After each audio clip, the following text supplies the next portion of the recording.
The following video contains flashing images and rapid motion in the form of a speed paint. It also contains fantasy cartoon violence, mild language, and depictions of urban destruction. Ultraman and the Ultra series as a whole belong to Subaraya Productions. My name is Goro Hikari, and about 20 years ago, I died. Well, I would have if I wasn't approached by the giant of light that offered me a deal. He would restore my life in exchange for me acting as his host on Earth. So I gained the ability to transform into Ultraman, and for the next couple of years we fought monsters, we fought aliens, all that crazy stuff. Until one fateful day we had our final battle with a massive alien fleet and their secret weapon. Hello, it's me again, back with another experimental video.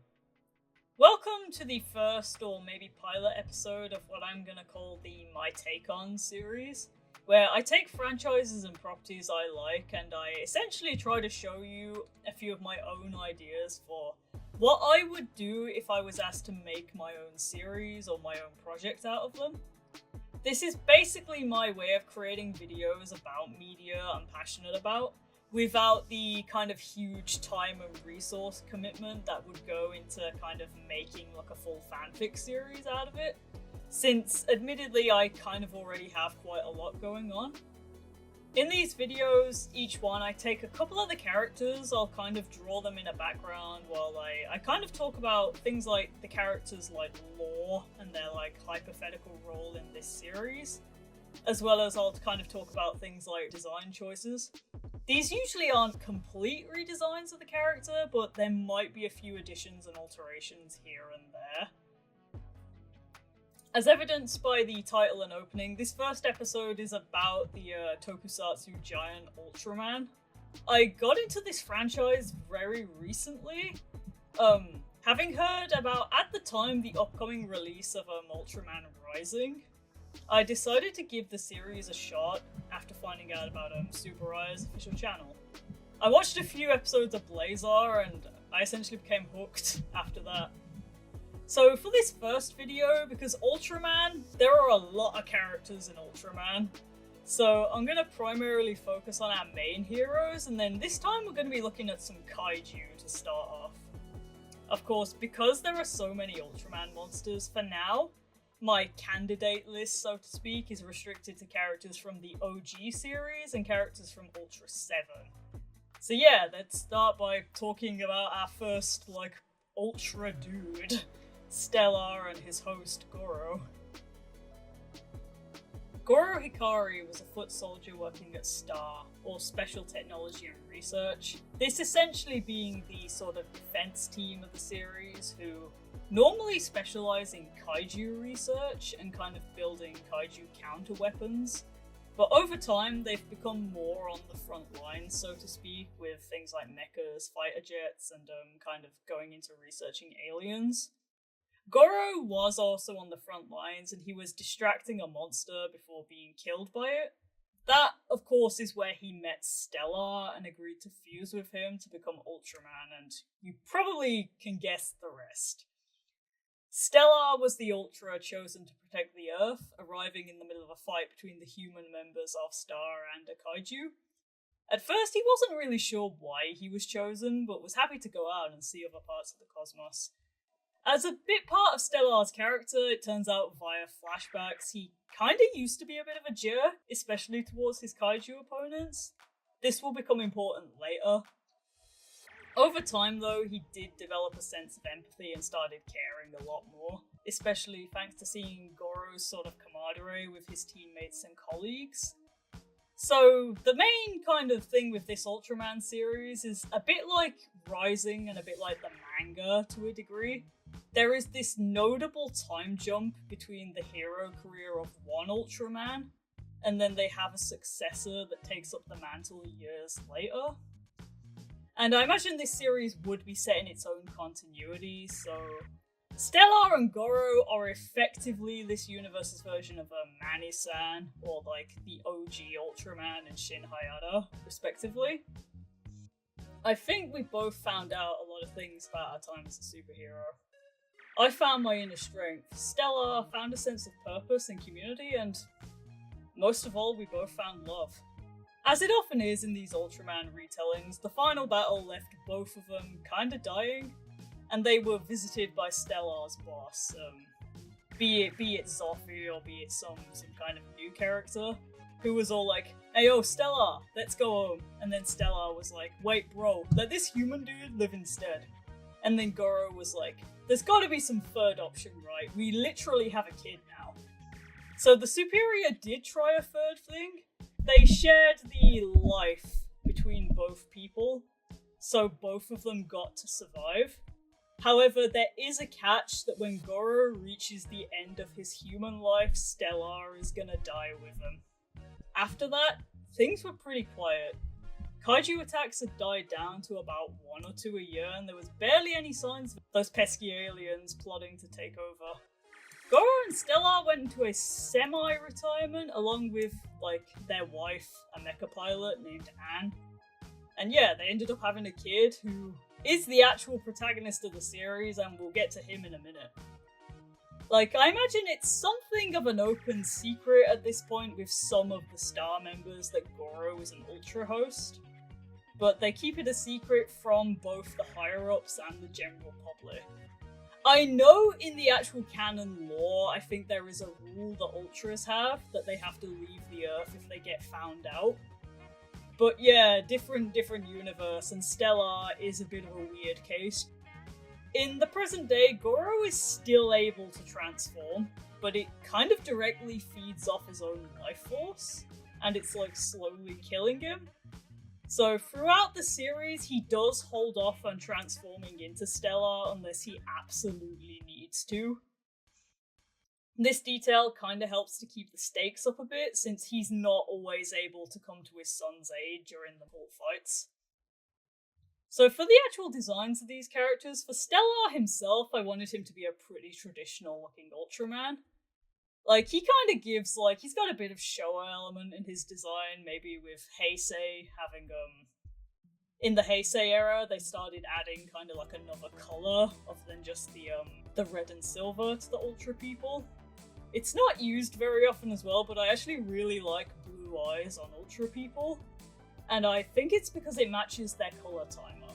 The way Kenji's eyes are in Rising, with the little light pupils, it helps the Ultras be expressive despite the fact that they have, very static faces. Speaking of his eyes, there is an element of Blazar I quite liked, where there's these scenes where Blazar sort of takes control of Gento's body to sort of observe the world around him.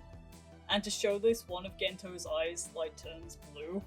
I kinda like the idea that Stellar can do this as well. Maybe even being able to directly talk to people through, Goro. Of course, the two Ultra dads naturally fit into a mentor role, seeing as they do have to take a bit more of a backseat when it comes to fighting monsters now.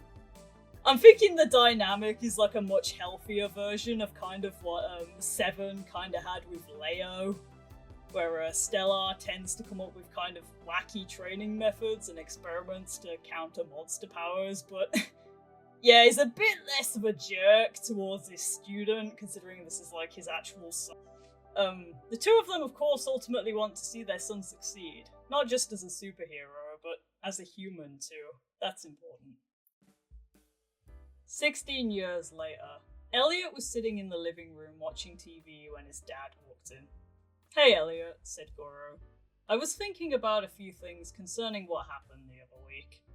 Elliot sighed and hung his head, dreading what his father was about to say. He'd gotten into a fight at college, or rather gotten into the middle of a fight between one of his friends and a guy that had been giving them trouble for a while. Things escalated rather quickly, and in the heat of the moment, Elliot had struck back. I didn't mean to punch the guy through a wall. I didn't even know I could do that," Elliot said defensively. "I know," Goro soothed as he sat on the sofa. "That's why me and your mom have been talking. Tomorrow after college, we're gonna meet you at Star's headquarters. Oh, don't worry, you're not in trouble or anything. We just think you might, that I might have, Ultraman powers?" replied Elliot. "Yeah, basically. said Goro in a voice that wasn't his, but Elliot recognized as Stellar, his other dad, in a weird way, he supposed, who continued, "Kinda wanna know if you can transform, that'd be pretty cool," before Goro shook his head and returned to his normal human self. Elliot hadn't really given it much thought that he potentially had the ability to become a giant of light. Guess tomorrow was going to be a pretty important day. Elliot Hikari is Goro and Anne's son. He's about 16 or so and a half human hybrid, akin to the frequently mentioned Kenji and Shinjiro from the manga. I've even considered Elliot having some powers in his human form as evidenced by the story segment. Elliot goes to college most days, but when he's free, heads down to Star to train with his abilities and help out, very quickly having to deal with monsters and aliens. I feel like he gets along better with the other Star members than he does with college kids, and I don't really know if his college stuff would be that important to the overall plot. He might have a friend or two over there that maybe gets a focus episode or something. Naturally, his dad's alright about him having an Ultra form whose name is Helios. Unlike Goro, who uses a beta capsule to transform, Elliot is probably able to just change by himself, although he's gonna find it a bit more difficult in early episodes.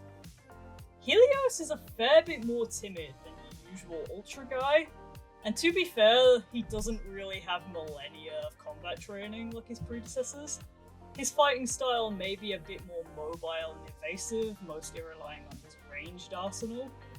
Overall, Helios is probably canonically he'd be one of the weakest Ultras in terms of raw power and fighting capability. But when I was making this little dude, I kind of ended up leaning on like a big sort of power of friendship kind of thing going on.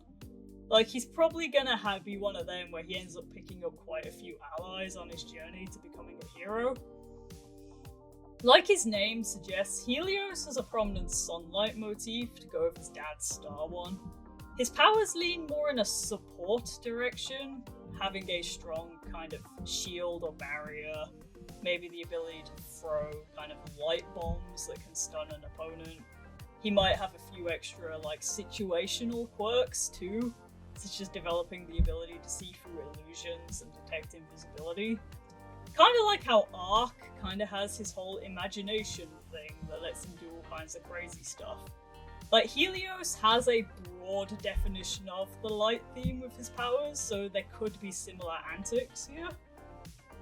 For a gimmick, as many of the new generation Ultras have, I'm not really sure yet. Like, it could be cool if Helios gets a weapon made for him by Star, maybe like a bow or some ranged weapon more than your typical sword or spear. Alternatively, an idea I did put into consideration that he uses medals a bit like Zet does from Zed.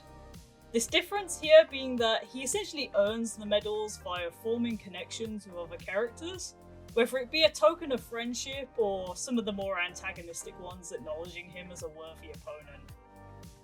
When he gets a medal, each one allows him to access the main power of the guy that the medal depicts. For example, Stellar's medal would probably act as the equivalent to the red-themed kind of strong form that a lot of the new gen Ultras have.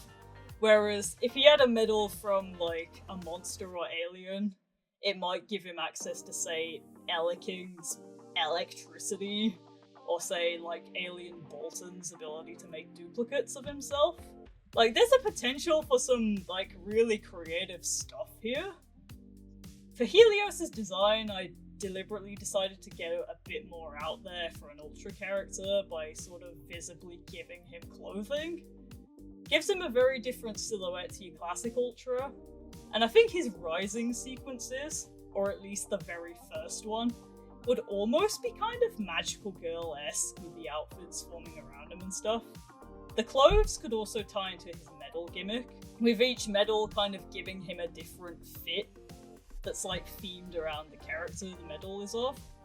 I imagine Ultraman Helios would be animated rather than being a live action series, even if some people might argue it not being live action does defeat the point of it being tokusatsu. So they wouldn't have to find the budget to make him a ton of costumes that might only get used a small handful of times.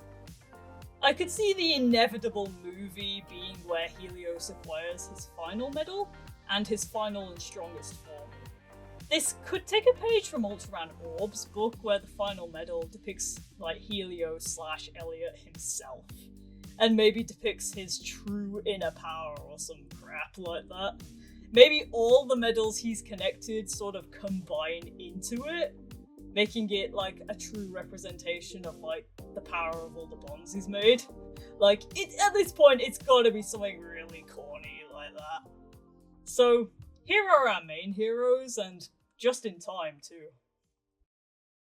It seems, unfortunately for the Hikaris, there's a certain someone from Stellar's hero days who may have had other plans. Alright, so you might be wondering why I called you lot here, announced Red King. Well, I called you lot here because it's about time we paid a visit to that punk Ultraman, Stellar. And I know we all got problems with him. So in my case, we all know that little dweeb Pigmon tattled on me to him. Bro rolled up and had the audacity to challenge my rule over Tatara Island. So like any ruler worth his salt, I accepted his challenge. And then he made me take the L so hard it's literally burned onto my chest. And then he tried to get rid of me by chucking me miles underground. But that didn't work, did it? And now it's about time I reclaim the throne, the monster roared to his audience. Red King looked over at his gathered forces. There were 3 fellow kaiju, one of those fancy metal golems the tiny folk make, and his daughter Junior sat in the middle of them. Red King reached over with his long arms and patted the young monster on the head and said, "Your old man's gonna show you how to beat up Ultraman." "By beating up Ultraman! My genius is frightening! Ah ha ha ha ha ha!" Okay, so now for anyone who's watched Ultraman, you'll know we're moving on to the real stars of the show. For a millennium, Tatara Island had endured the iron grip of the vile Skull King and his army of monster minions. To survive, the ancient Pigmon tribes developed an arcane ritual that would seal the violent beast in a prison of stone. While the spell held strong for a time, after a few centuries of peace, the Skull King broke free once again and began hunting down the Pigmon descendants, village by village, home by home. The knowledge of the spell had thankfully been passed down through the generations, but unfortunately every time it was cast, the time before it failed again would grow shorter and shorter. Almost 20 years ago, the youngest of the Pigmon thought it was time for a different solution. He summoned Ultraman to hopefully put a permanent stop to the Skull King's Skull King. They devised a plan to defeat the kaiju and build him a new prison of stone, this time by sealing him away deep underground. The plan initially seemed to be a success, but little did they know the Skull King had survived his banishment and now operates from the shadowy caverns underneath the island, scheming to retake the surface and reclaim his self-proclaimed rightful throne. Okay, now, let's have a look at the design here. First, I wanted to point out that due to the medium, which would be 2D drawings and hypothetical animation, the monster designs can get a bit funkier with things like proportions and movement, due to the fact that they're no longer limited to kind of being like a guy in a monster suit. Although for the kaiju especially, I still want to retain a little bit of that guy in a monster suit charm to still help them feel kind of Ultraman-y. Okay, so Red King still isn't red, because, you know, that's series tradition by now. But I wanted to really exaggerate his height and muscularity, sort of pushing his, like, pinheadedness even further than the monster suit does.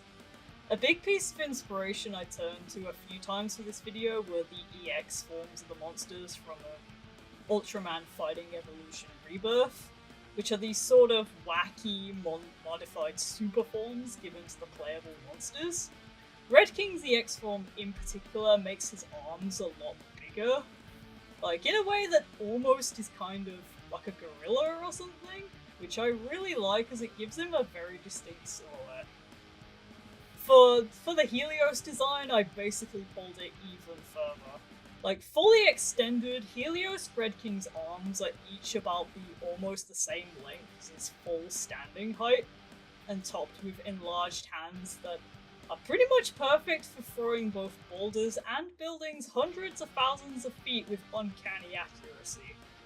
This also facilitates this sort of crawling or gorilla-like knuckle walking, which, like, this dude barreling towards you at full speed could potentially be really scary.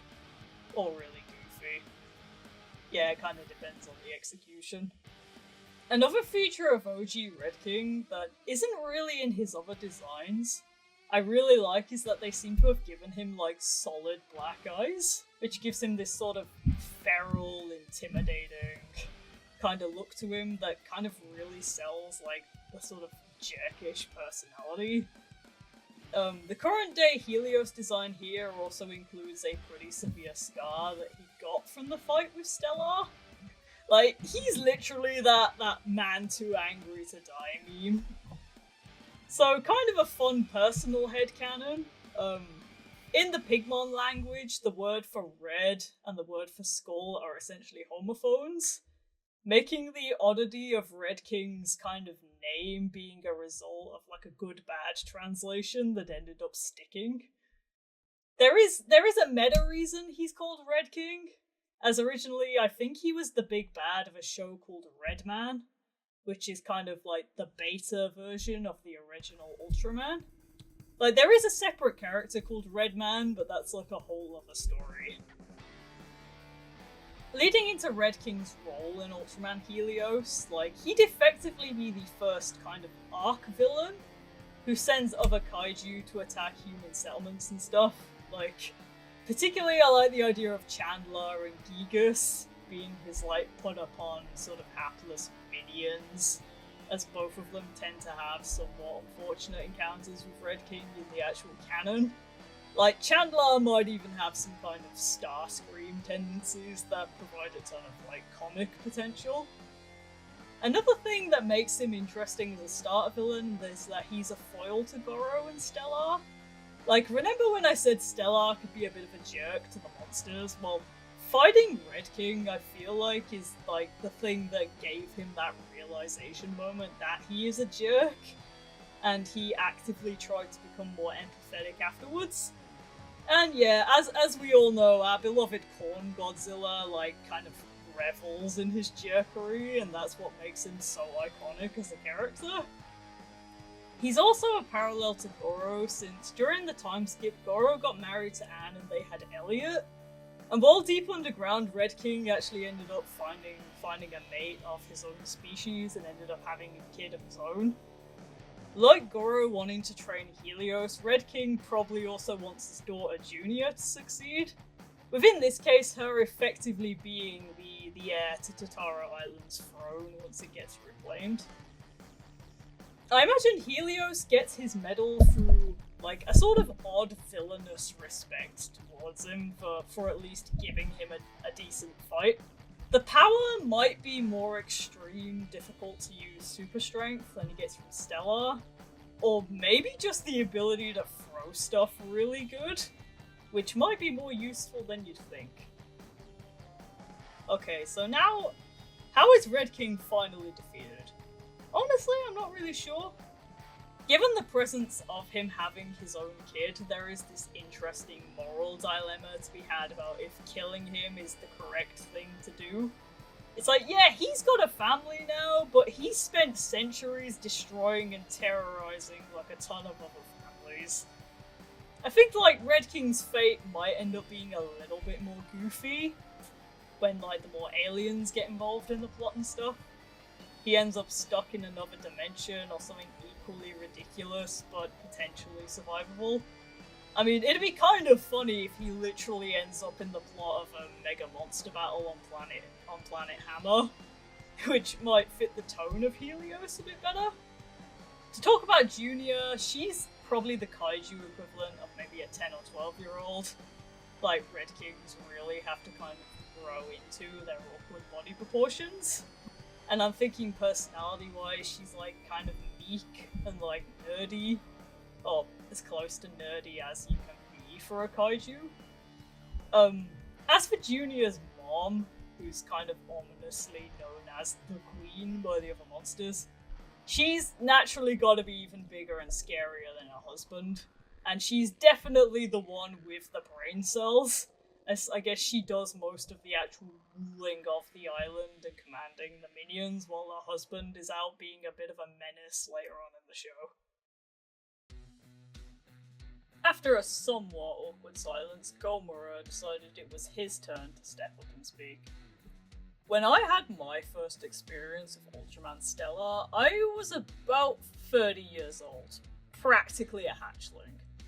After Mom disappeared, the humans from the nearby village would kinda check on me, occasionally bring me food and stuff, and I guess the wrong group of humans found out, and Ultraman was summoned to, deal with me. Gomora sighed and continued. I tried to fight back and defend my cave, but, I was small and weak. I could tell he didn't have to try very hard to defeat me. I think one of the flyers shot this stuff into me that made me feel funny, and I don't really remember much after that. I woke up here on the island. I want to find Stellar again. I want to give him a proper fight this time now that we're a bit more evenly matched. A long while back, some villagers discovered strange markings outside of a cave and decided to investigate, finding a wounded female Gomora curled up inside, protecting her egg. Some of the villagers would check on them from a distance, watching as the mom took care of her hatchling, dipping further into the cave to hunt for food. Eventually though, she didn't come back. The villagers attempted to raise the teenage monster by bringing him offerings and continuing to watch him. At some point though, someone raised the alarm, and that's when Star came in to remove the monster. This was in the middle of Stellar's active hero career, so he went pretty soft on the juvenile Gomora, allowing the team to sedate and relocate him. Another moment for Stellar's character development, I suppose. Gomora is the first really notable instance here of the pre- and the post-time skip designs being radically different. In the flashbacks, he's sort of in this awkward teenager stage, a lot smaller and thinner, whereas in the present day he re-emerges as a fully grown adult. His overall design is pretty close to the source material, with some small alterations here and there. I'm not really sure what class of dinosaur the fictional Gamorasaurus is actually supposed to be, but like with Godzilla and Godzillasaurus, I'm gonna guess they're some kind of theropod. Like, I've seen fan depictions that make them closer to a ceratopsian, so there is that option as well. But with the theropod thing, without the suit actor limitations, I could see him being able to run around like a theropod. Even if he uses the classic bipedal kaiju posture when standing and fighting. I'm not really sure what that texture on the front of his body is supposed to be. Like, it kind of looks like spiky rocks on the suit, so I'm assuming it's like pointy scales. He's got a few extra of these, like pointy bits on his jawline as an adult, like sort of like a beard to make him look a bit older and more mature. Now, a notable odd quirk with Gomora throughout the franchise is this sort of running gag where his tail gets severed in like a lot of his appearances, which tend to be a homage to his debut episode. Often, the tail actually continues to be a threat by itself as it riffs around for a short while afterwards. You might be aware that this is actually somewhat common with real-life lizards, although not dinosaurs as far as we know, which I assume is the inspiration for this trait. Real lizards drop their tails to confuse predators, which could be a case for child Gomora, although as an adult I'm considering him being able to drop it voluntarily and it's sort of actively assisting him in fights, as if it's like, yeah, Ultraman monsters are pretty weird. So Gomora's tail having like a mind of its own is pretty tame by their standards. His metal power for Helios is probably like being able to control fire, as Gomora himself has fire breath. Now, I know someone's gonna be like, actually, be here by pointing out that in canon it's more he shoots a heat ray out of his nose. then he breathes fire, but it's... yeah, this is my AU, I do what I want. Since Gomura's motive is that he wants a rematch with Stellar, I could see early episodes having a scene where Helios has just defeated the bad guy of the week, but then Gomura surfaces from underground. Helios prepares to fight him, but then Gomura recognizes that he's not Stellar and simply burrows away, leaving pretty much everyone confused until Goro himself figures it out later. You may have picked up on Gomura's missing mom as well, which I guess is like an obvious Chekhov's gun. She might be in a similar situation to Gigantron from Rising, where the villains captured and roboticized her. Mecha and Cyber Gomura are things that do exist in canon, so make of that what you will. Lastly, Gomura is probably one of the most likely kaiju to get kind of like redeemed by Helios. I think Mega Monster Battle is precedent for like good guy Gomura, since he doesn't really have beef with humans in the first place. Like, I don't want to give Helios too many powerful allies that can directly fight alongside him.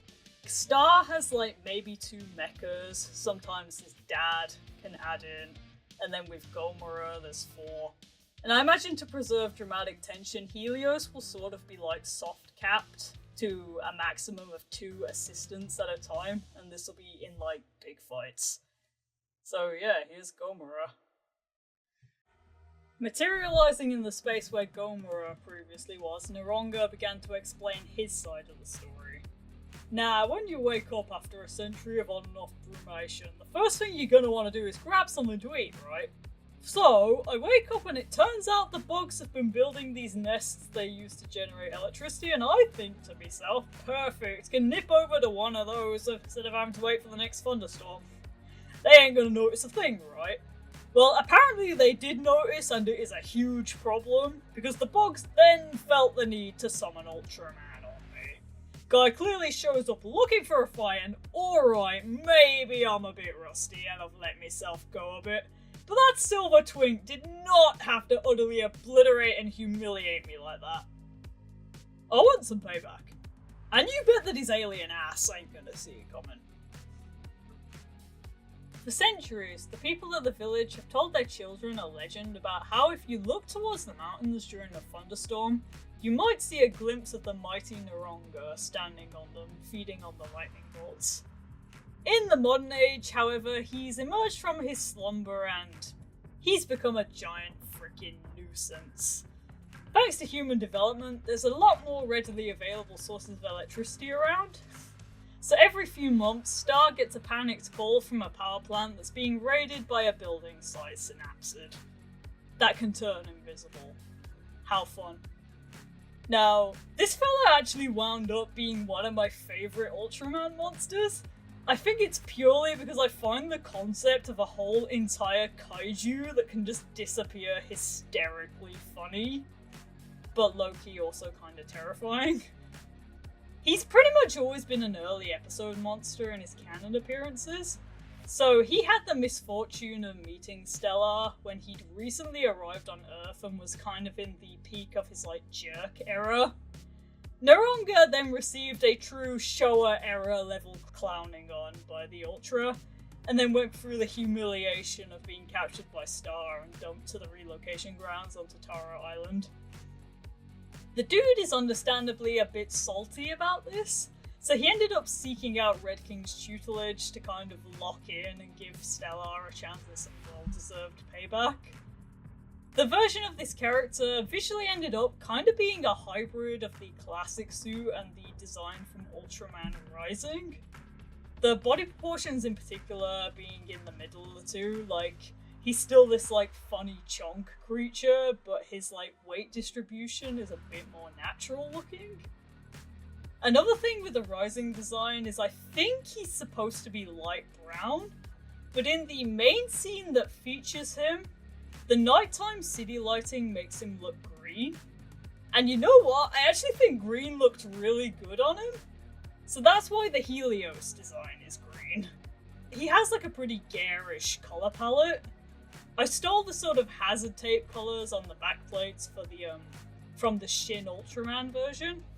And then he's got his weird sort of makeup on his eyes and lips that's like bright red. So I think the challenge here was trying to make the colour palette come out okay. Like, this monster's goofy looking. Like, anyway. Another change is that his hands kind of have these coppery wire-like additions that allow him to deliver his electrical blasts through his claws. So his combat style is like a guy in a suit with like slaps, he uses punches.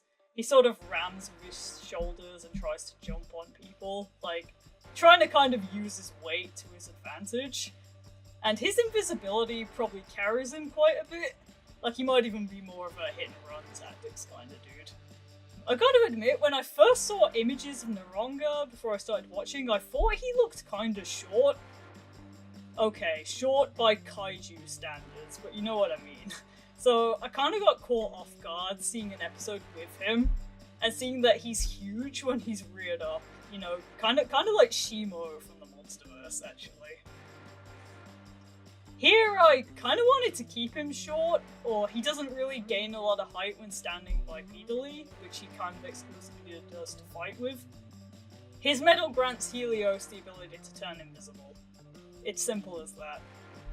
Piece of Toku trivia that Baragon's original suit was loaned to Subaraya, and it was turned into a bunch of other monsters. Referencing this, I think it'd be really funny if Noronga, Gabora, and Magula were somehow actually like siblings or something in this series, and like Pagos is maybe like a cousin or something. So thinking about this guy's focus episode, I feel like it would involve Star having to remove him from another power plant, and then showing off Star's research base and how they actually kind of handle kaiju. The main plot of this episode being that the main monster scientist character, Mickey, gets into a bit of a debate with the higher-ups at the JDF. You see, Star wants to research monsters and develop ways human society can coexist with them. In this case, maybe try and make power plants less attracted to electricity-feeding kaiju. The JDF, on the other hand, wants that synapsid obliterated by their latest superweapon. If you've ever seen the movie Dragonheart, I could see similar shenanigans going down to the scam that Serboin and Draco pull, where the former basically pretends to slay the latter while he escapes to get money from random townsfolk. I can see Mickey kind of collaborating with Elliot and Noronga himself in order to pull a similar scheme, sort of sparing the monster's life while keeping the JDF off Star's case if pulled off successfully. Yeah, so here's our third monster. Okay, I think it's my turn now, chirped Teleking as he drifted over, taking Noronga's place.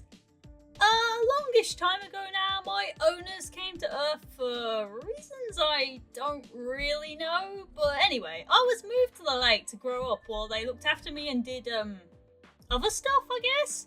Sometimes we were seen by a human, but the sisters would usually scare them off until the human appearances started happening, like, a lot. I think they decided my owners must have been bad, so there was a fight where Ultraman showed up. I came out to fight him and keep away from our ship, but I wasn't enough. My owners started to escape while I was trying to get up. Stella flew off and the ship just exploded. That means I'm here for revenge! King is another monster that Stellar would have encountered early on, and probably not really fought that much of.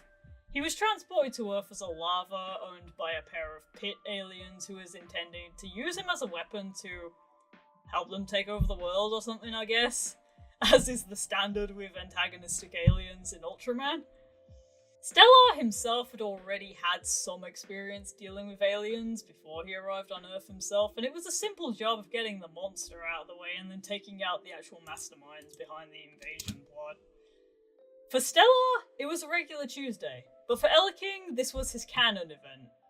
The extraterrestrial kaiju managed to evade capture by Star and eventually wound up on Tatara Island. The little dude now feels the obligation to avenge his owners, naturally. So, going into redesigning King, I already wanted to play up that he's some kind of weird salamander eel thingy. Another case where the lack of suit limitations allows more freedom with the character designs, King here has this greatly elongated body and tail, and maybe uses electromagnetism to sort of float and swim through the air. He'd be animated in a manner that suggests he's almost always kind of underwater, with a combat style involving a lot of rolls and flips. The fins and bioluminescence are also new features that sell his aquatic motif even further. The latter being a big part of how he communicates emotions, since King doesn't have eyes, although his antennas probably act as such for the purposes of expressiveness. His body markings are symmetrical here, and this is just simply done to make him easier to draw.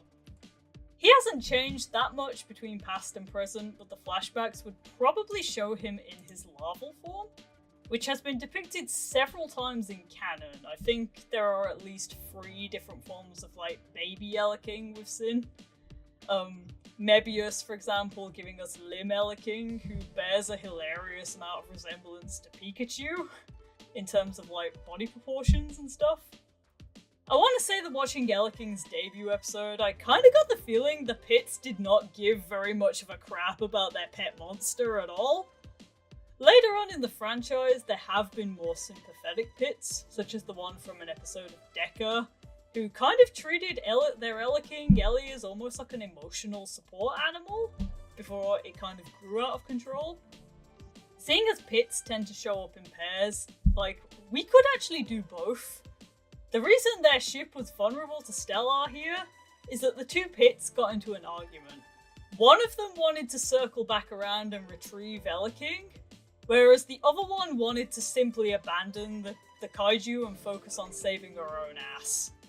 Not sure how this information would be revealed in the show, unless it turns out one of them survived or something. Considering that King is usually portrayed as a pretty light-hearted and silly monster, his episode might end up being one of the more mature ones here. Like, it might involve Helios realizing that King never really was able to grieve properly because of the whole, like, needing revenge thing, which I feel like it could be implied his owners, or at least one of them, would have encouraged. And yeah, having Red King as an influential figure really wouldn't help either. Helios getting the medal from King, with the powers being pretty self-explanatory, could honestly be one of the most touching scenes in the entire show. Not bad for a giant floating taser banana. Gomera pushed a giant machine in front of the others, and it clanked and whirred to life. After a few seconds, King Joe began to address the group. Explanation. I am a combat mecha designed and created by Japan's Special Technology and Research Unit to provide aid against kaiju attacks and alien invasions. Reminiscing. For several years, I and my pilot fought alongside Ultraman Stellar until the fateful day that the Zeton aliens launched their attack fleet. Melancholy. Early on in the battle, I was heavily damaged and crashed into a hill. My pilot was retrieved and evacuated, and normally the same would have applied to myself shortly after. Increasing exasperation. I waited, and waited, and waited. Eventually, I was found by some opportunistic aliens that brought me here, presumably to their secret base, where I have lain ever since. Thoughtful. Perhaps it is illogical to harbour resentment for my circumstances, but logic, it seems, cannot prevent me from doing so. So, for our final monster, why not get a bit out there again and chuck in a robot? Could be fun. King Joe used to be the main mecha Star used to use to assist Stellar in fights, primarily piloted by Anne. However, at the beginning of the final invasion, the robot got completely trashed and Stellar mostly had to fight alone as Anne was injured. The team would normally retrieve the robots when they were heavily damaged, but with everything going on, King Joe's recovery ended up being low priority. This gave some rogue aliens the opportunity to swoop in and grab the robot first, bringing him to a secret base that happens to be Totara Island, and making modifications for their own purposes. Unfortunately for the aliens, they were discovered and apprehended trying to steal the parts that would make King Joe space-worthy. The robot was left undiscovered for about 10 years, before accidentally being uncovered by Gomorrah, who had turned the base into his new lair. So for now, King Joe is stuck, barely mobile, with no long-range communication systems as Gomorrah's weird roommate. I would probably feel like Star had abandoned me and start to resent them too, to be fair. My first introduction to King Joe was in Ultraman Z, where he was first created by the aliens and then stolen by Barossa space pirates. He was then retaken and repurposed by Storage to fight alongside Ultraman. The Helios version of King Joe essentially has this story in reverse, with the addition of the mech being lost after the thieves were caught. I'm gonna admit, I do love me that kind of trope of robots that sort of look like tin cans, or they kind of have like a toy kind of look to them, which King Joe provides a decent example of. He looks a bit like an astronaut, actually, I think, especially in his the sort of cream colour palette that he had in like Ultra 7, which I imagine here he had before the time skip. I kind of lent into that astronaut element by giving him a backpack that has like these sort of Buzz Lightyear wings that pop out. In the present day, with his half-finished alien modifications, he's got a paint job similar to the King Joe Black variant from Mega Monster Battle. So his main gimmick is that he separates into a few like parts that can act independently. Yeah, I think King Joe is actually one of the earliest examples of the combining robot trope shown on television, all the way back in his debut in Ultra 7. Traditionally, it's the head and arms, the chest, the waist, and then legs. Here, the arms are mounted on the chest, which becomes a long-ranged flying vehicle. The head contains the pilot, the waist has accommodations maybe for a second pilot. The legs come off, become more mobile, and literally run over and start kicking your ass. Role-wise, he could be a very interesting character when it comes to the discussion of where his loyalties truly lie. He could be a fully committed antagonist, but there's also the possibility that written deep in the deepest parts of his artificial intelligence, beyond the reach of the aliens' hacks and reprograms, there's still the remnant of his original Prime Directive to protect humanity, which he could end up sort of fighting with internally. I could very easily see an Anne-centric episode where she ends up reuniting with her old mecha and trying to reach out to the AI. Like, she gets her cool moment where she gets into the cockpit, manages to explain everything to the robot and get him temporarily back under her control. Like, there could be a satisfying bookends moment where King Joe once again gets used to thwart an alien invasion, even if that means risking his own destruction.